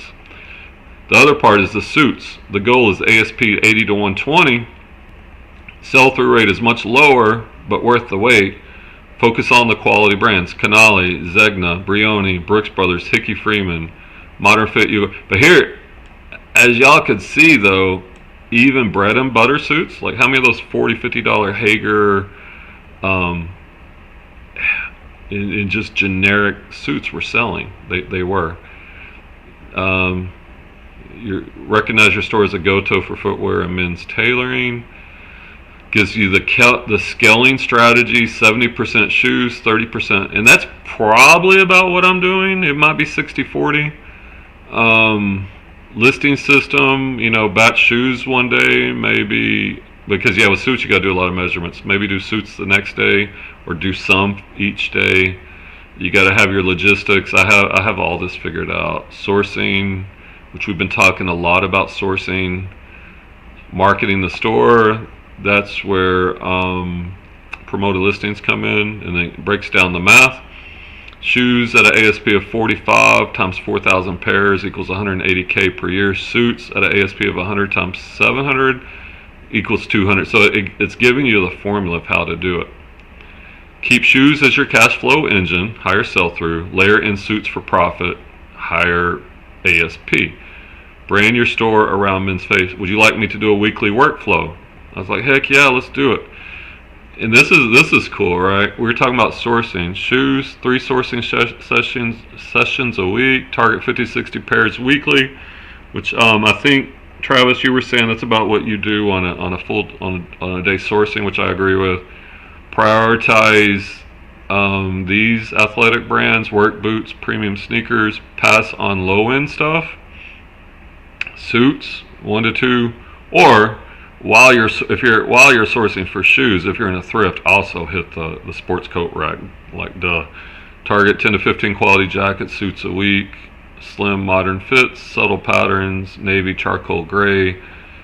Once again, it gives us the brands to focus on, which is good. Listing flow, 15 to 18 shoes a day, 5 to 10 suits a day. Gives you advice on how to batch it. Talks about organizing, sell through, weekly review each week. Gives you the schedule, right? I mean, it's pretty nice. Like if you had no idea, this would just speed up your learning curve. Then I asked it for the top 30 brands, which I was just checking. Fast sellers, ASP 40 to 80. Hoka, and it even gives you the models: Clifton, Bondi, Arahi, OnCloud, Cloudflow, CloudX, Cloudmaster, Brooks, Ghost, Glycerin, Adrenaline. Which ASICs, which New Balances to pick up, the Nikes to focus on, the Sauconys, the Ultras. Some people don't know about Ultras. Those are good. Mizunos, and Solomon. Then it goes into the casual lifestyle sneakers, right? Your Jordans, your Dunks, your Yeezy, Air Max, Chucks, Vans, collabs, right? You're going to be very specific on the Vans. Pumas, your what do you call them? Your Speed Cats, your collabs, workwear, Red Wing, Timberland, the Heritage Iron Ranger, Mock Toe, Timberland, Steel Toe work boots, Ariats, Lucchese, love Lucchese, Tony, Llama, and Justin, Wolverine, Chippewa. I'd add in Russell, even though you don't find a lot of them. Dress, there's your Allen Edmonds, which you see I sell a lot of those. Pay attention to the model. Your Kohan Zero Grands. Johnston and Murphy, be real careful with this. Don't pay a lot. XC4, the Aristocrat. Echoes, which I sold one on Poshmark the other day. Clark's, the Desert Boots, the Wallabies, Mephisto. Rule of thumb, prioritize all this. And then it gives it, same thing for, see how amazing this is? The top 10 suits, Zegna, Canali, Brioni. And it kind of get, I'm not going to read every detail, right? Corneliana, Liani, hello. Hugo Boss, Brooks Brothers 1818, Hickey Freeman, Isaiah, Kitten, Ralph Lauren Purple Label. Avoid older labels. Then it gives you the scaling. And I like how it always asks for suggestion. And then I said, give me the top 50, because I knew these. I wanted to see what else it would give me. What did it add in here when we went to top 50? I think these stayed the same. It did add a few more of the lifestyle sneakers. Golden Goose. Watch out, those get fake. Common Projects. Veja. Work boots, it added Anderson Bean, Double H, which I already knew about. Dress shoes, I think it added Alden, Meslin, Santoni, Gucci, Ferragamo. I love when I find Ferragamo, especially men's. Churches. Comfort, we added Birkenstocks, Tevas, Chacos, Merrill, Keen. I think Mephisto was in there already. UGG, Doc Martens, and then the Strategy. So you see, this is like over a couple of weeks. Like I'll come back to it, and we will refine our conversation. It's like an ongoing business consultant with formulas. I asked it about promoted listings, which we were talking about today. Shoes are highly competitive, so it talks about promoted listings. And it says from sellers doing 5,000 plus shoes a year. I like how it does this, right? Focus on your top sellers, your Pareto's principle. Like Hustle at Home. I don't think she's the top. I think they just scaled YouTube for that. Daily Refinement used to be. Anyway, it says baseline to 2 to 3% above suggested ad rate is common. Example, if eBay suggests 5%, set yours at 7 to 8. Aggressive pushers go 10 to 12. So they're going to focus on sell-through rate with a little bit less profit. Long tail slower movers, only a couple percent. Volume sellers run about 5 to 7%. Your tiered approach, pro seller hack, promoted listing advanced. So it's just so much. It's so much information. Gosh, you can see this conversation. So I'm quickly going through here. Consignment. What was this question? Sourcing once again, right? Thrift store change. It would say hit the Goodwill bin outlets one day, the Dallas one, the Fort Worth one, regular thrift stores, specialty thrift stores, upscale premium stores, catch them slipping, estate sales, auctions. I would add in flea market day, maybe Facebook Marketplace, local sales, hot spots. It just gives you so much, and that's kind of where I was at. So I know that was a lot, but you see how you can use AI to like be your business partner, your expert. All right, let's catch back up on chat. Okay. We were talking about Tommy. I want to ask him. All right, let me catch. I'm sorry, where was? Okay. We were talking about retail arbitrage a little bit. Clay said Tommy came across that way. Yeah, well, it depends, Clay. He rubbed me the wrong way many times.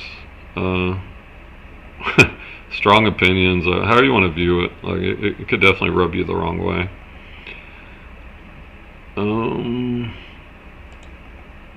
Travis, I want to add some clothing categories, but know basically nothing about it. Maybe it would recommend a good way to spend an entire 5. Okay, so yeah, what I would do, I mean, it's the same thing you do with shoes, right? And you could even ask chat, like, what are some of the top clothing brands I should look for? You can look at eBay solds, maybe pick a category, maybe start with a high ASP like jackets, right? And do your research on jackets which have a high ASP, you know, your leather jackets, your Carhartts, etc. And start small and just like don't go full tilt on it, just supplement a few. Gets people worked up. Yeah, Clay loves Tommy. You always play it safe, Clay. Yeah. Yeah.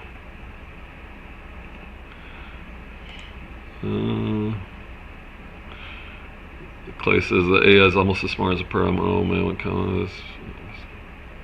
That wasn't stupid right there. That was very practical, logical. Depends on how you use it. Like, I'm not going to be the old man complain about AI.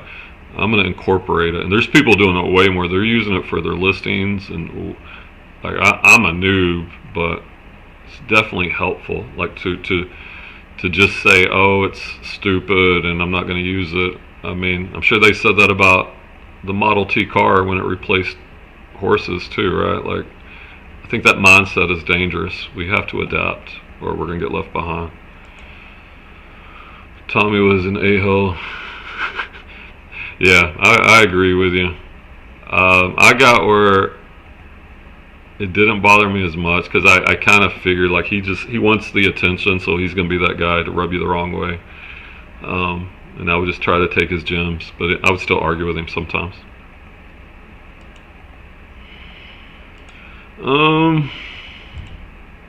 Clay said if you watched his lives, you saw the real guy. Yeah, I'm gonna keep out of the therapy session. I'm probably in between. Like, I mostly agree with 4TP, but I see Clay's point with Tommy too.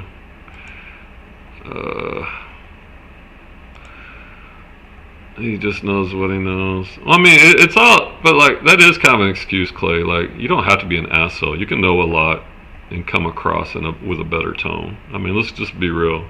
I mean, he's a good guy, but he likes to play that role of an asshole. But whatever, I don't care. He ain't here. We can chat if he shows up. True crime content. Oh, that's cool. I'm glad he's doing well with that. Yeah, he would push it. And now we're just kind of devolving into talking about Tommy. Tommy was killing it with the shoes to tie him back into reselling.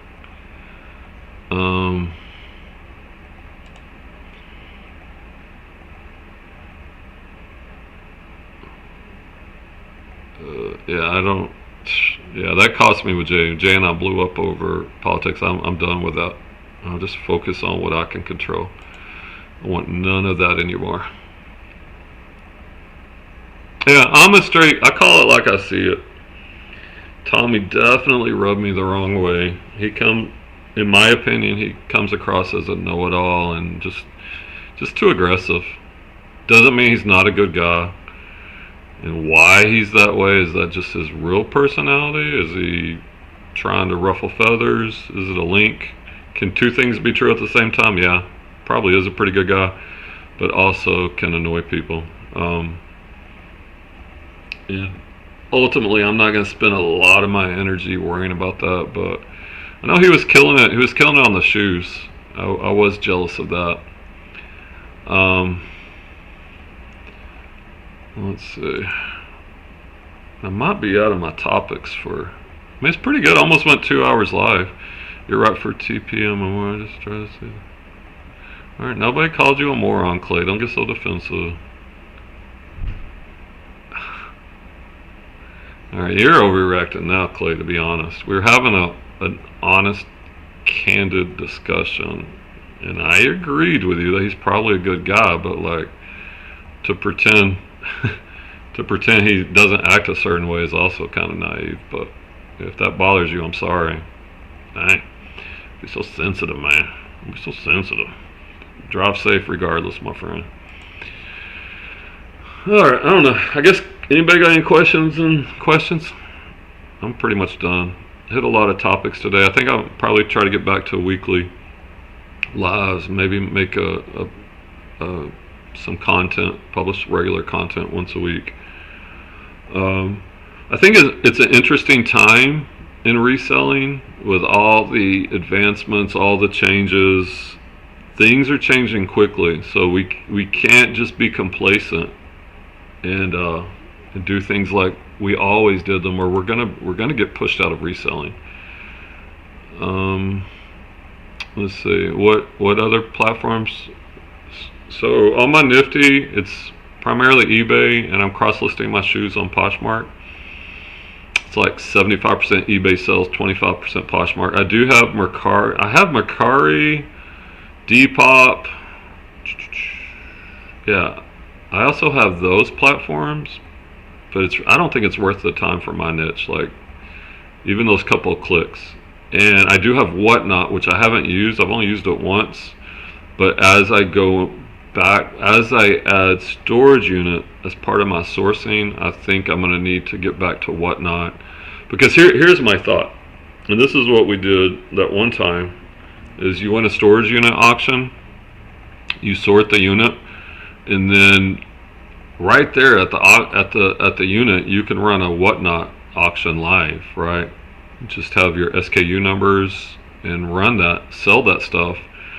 That way, when you're leaving at the end of the day, you have a pile to ship. You have a pile of stuff that didn't sell that day that's probably worth some money. You know, go put it in storage, run to your next WhatNot, or take it to the flea market. And then you've got your eBayable inventory, which you're going to list yourself on eBay. So I think WhatNot, Poshmark has been very beneficial along with Nifty as far as all the things we talked about earlier. And I think WhatNot is going to be the next extension as I add that along with easing back into storage units for inventory and for sourcing. So those are kind of my thoughts. I kind of gave up on everything other than eBay and WhatNot. All right, so you're probably more of an expert on WhatNot. Any advice or suggestions? So for somebody like me that wants to move some of the stuff that's not clothing, well, I'd probably move some of the clothing on WhatNot too. The non-good shoes, like any suggestions on how to build out WhatNot? I've only gone live once. I don't know, I sold 10 or 12 things that day. It was kind of an enjoyable experience. I mean, it's kind of like this. You're chatting with people, and I understand like you've got to build up your audience. The more people watching your live auctions, the more you're going to sell.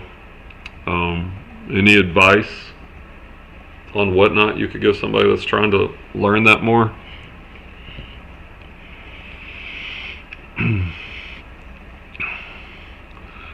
And I think I will just keep everything else the same. eBay's carrying the load, focusing on quality shoes. Keep doing the sports coats, the blazers, the suits, and then add in some storage unit auctions for more inventory. I suck at WhatNot. Don't take my advice, but I'm in a niche and I barely scrape by. My scraping makes more for me. Well, I mean, if you're barely scraping by and that makes more than eBay, then that's pretty powerful, because you'll only get better at that, right? And I do think WhatNot, still in the big scheme of things, is in its infancy. I think it's good like tech does, right? You have your eBayable inventory, and then you have your WhatNot. And that's why I love the thought about a storage unit. Like, the stuff I would sell on eBay still goes on eBay and Poshmark, and then all the other stuff that's worth some money, even if I just make a little profit and do a volume game, eventually I think it could be good. WhatNot requires consistency and engagement. That's my only advice. Okay, the consistency I can do.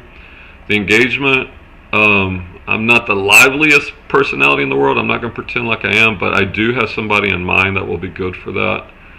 I think I'm going to use that person to be the face, and then I will do the shipping and kind of the background stuff. I've seen people do that, like a tag team approach. Fast nickel. Yeah, and I think as a blend, right? Especially while you got eBay going, to use that as a fast nickel to speed up sell-through. Travis says, if you get into the storage unit, it sounds like the way to go. Yeah, I think so. And I'll still keep, like, I'm not going to change everything. Like, I'm going to still keep going to the places I'm finding good shoes at. It would just be maybe do one small storage unit a week would be the goal for the next year, and incorporate that, because trying to change too much too quickly, I know from experience, can be a big problem. It's derailed me in the past. I've changed models too much, so I have to be careful of that. Just recognize what you'd be willing to deal with shipping. Yeah, that's a good point. And then I have the other outlet of the flea market, right?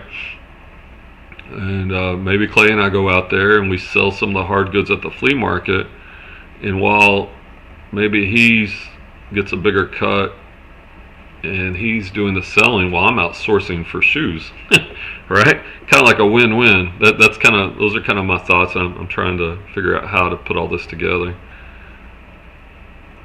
4TP says get to 1,000 sales, the 24-hour payout. Oh man, that would be great. I looked at my WhatNot.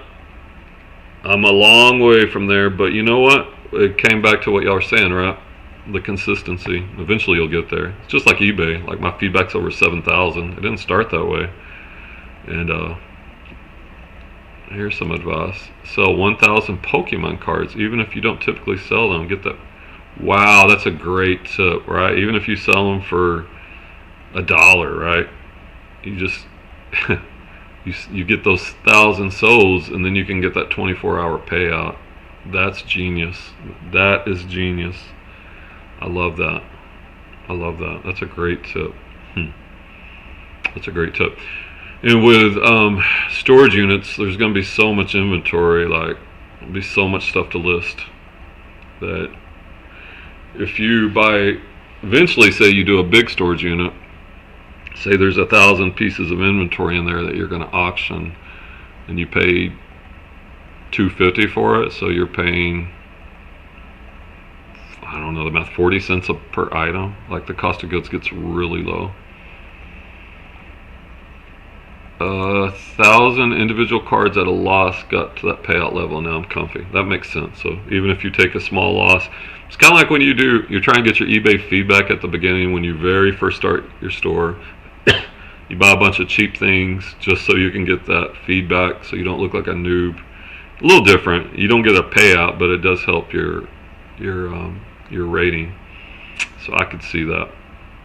That's smart. I will definitely keep that gem of an idea in the back of my head, back of the brain, to think about. Yeah, a lot to ponder, but I think big picture, we just got to think about all these things, right? There's so many changes. eBay's new promoted listings, cross listing, sourcing.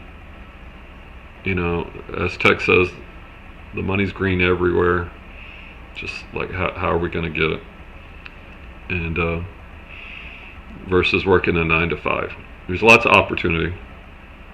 And I also think sometimes we don't have to.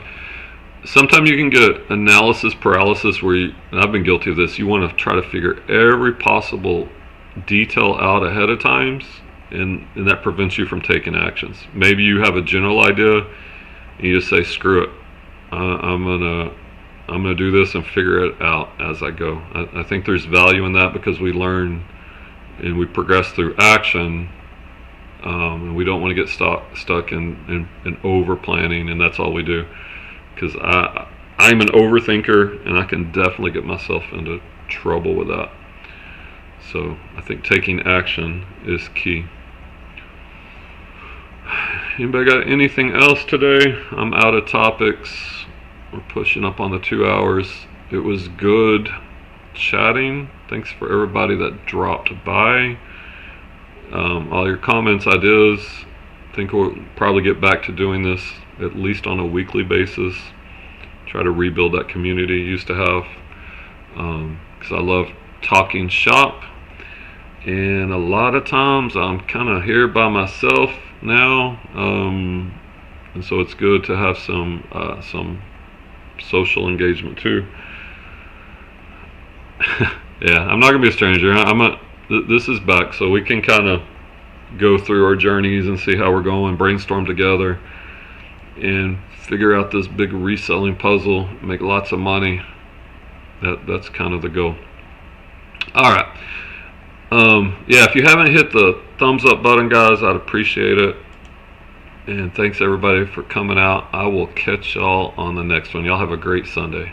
Peace.